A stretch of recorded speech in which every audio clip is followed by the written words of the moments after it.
थोड़ा सा तो 5 मिनट वेट करके बात कर लीजिए, कोई इशू नहीं है।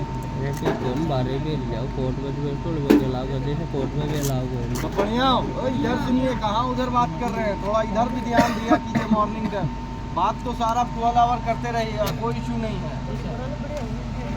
तो बंदे नए आए हो क्या? एक बार तो कहीं गलत तो बताए मैं, तुम बनाओ मुझे बनाओ। कोई बंदे नए आए हो क्या? नहीं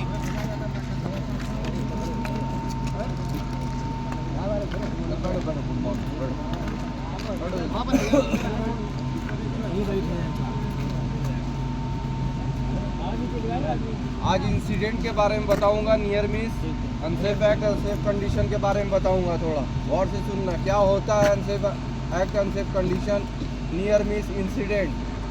अनसेफ एक्ट किसको कहते हैं? अनसेफ एक्ट उसको कहते हैं जैसे कि आप वर्क के अकॉर्डिंग काम कर रहे हैं।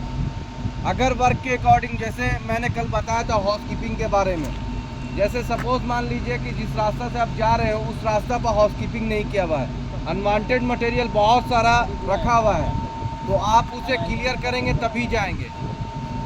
तो क्या होगा? अनसेफ एक्ट किसको कहते हैं? जैसे कि स्काफोल्डिंग पाइप पर चढ़ रहे हैं, आपको पता है कि स्काफोल्डिंग एक पाइप पर अगर मैं इस पैर को रखूँगा तो मेरा पैर स्लिप होगा, तो वो क्या कर रहे हैं? आप अनसेफ कर रहे हैं, अनसेफ एक्ट कर रहे हैं। वो अगर वो स्लिप हुआ तो अनसेफ कंडीशन बन जाता है।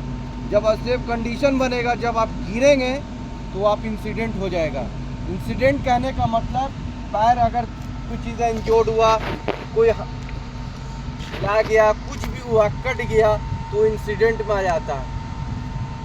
तो जब अनसेफ कंडीशन बन गया तो 100% इंसिडेंट होता है।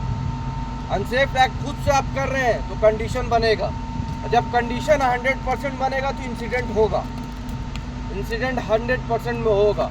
तो जो भी इसी के लिए कहता हूँ ना कि प्लांट में जब काम करते हैं ना तो हाउसकीपिंग को मेंटेन करते हुए सबसे बड़ा यही होता है। हाउसकीपिंग रूल होता है 5S, जो 5S का रूल है ना, unwanted material side by remove, unwanted material को साइड से रिमूव कर दें। क्योंकि मैंने आफ्टर 2 डेज 3 डेज पहले इस बात को आप लोग को बताया था कि अगर किसी भी बंदा कोई काम कर रहा है, कोई चीज़ का फॉल्ट हो जाए, कोई रीज़न हो जाए, तो मैंने इस चीज़ के बारे में बोला था कि हाउसकीपिंग अगर आपका मेंटेन नहीं रहा तो आप फंस सकते हैं, आप बहुत बुरी तरह से फंस सकते हैं। जैसे बॉयलर में हुआ था, मैंने नेक्स्ट वीक में बताया था कि जो बॉयलर में इंसिडेंट हुआ था, जो लिफ्टिंग शिफ्टिंग के कारण, वो बंदा को तो ये पूरा हाथ ऐसे डोलता था।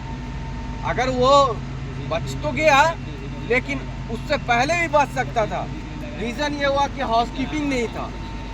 हाउसकीपिंग इतना ख़राब था कि वहाँ पर पूरा का पूरा डस्ट था, अनवांटेड मटेरियल में क्या ये पाइप था, स्क्रैप मटेरियल था, बहुत सारा चीज़ था वहाँ पर। उसके कारण हटाने में उसका काफ़ी टाइम लग गया।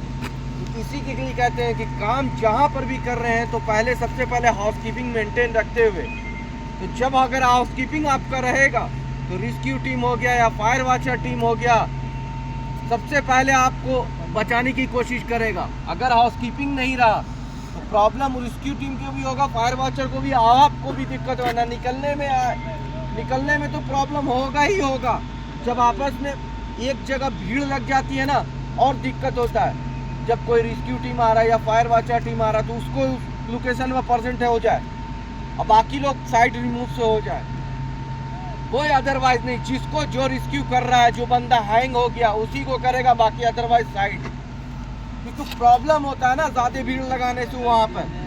तो इसी चीज़ के लिए कि जब मैं अनसेफ एक्ट करते हैं तो कंडीशन 100 में 100% बनेगा, और 100 में जब बना तो इंसिडेंट अब पक्का होता है। इंसिडेंट होना ही होना है, एकदम मान के चलिए कि इंसिडेंट होता है। जैसे वर्क एट हाइट में काम करते हैं, वर्क एट हाइट में काम कर रहे हैं, स्काफोल्डिंग बन रहा है, सपोज मानिए स्काफोल्डिंग बन रहा है, एक प्लैंक्स रखते हैं, जो पटरा आप लोग बोलते हैं उसको प्लैंक्स रखते हैं, तो प्लैंक्स का mm 500 mm होना चाहिए, 500 चौड़ाई। ये पोर्शन है ना, ये पोर्शन यहाँ तक आपका कंफर्टेबल आराम से बैठ सकते हैं। अगर नहीं है तो 2 लगा लें।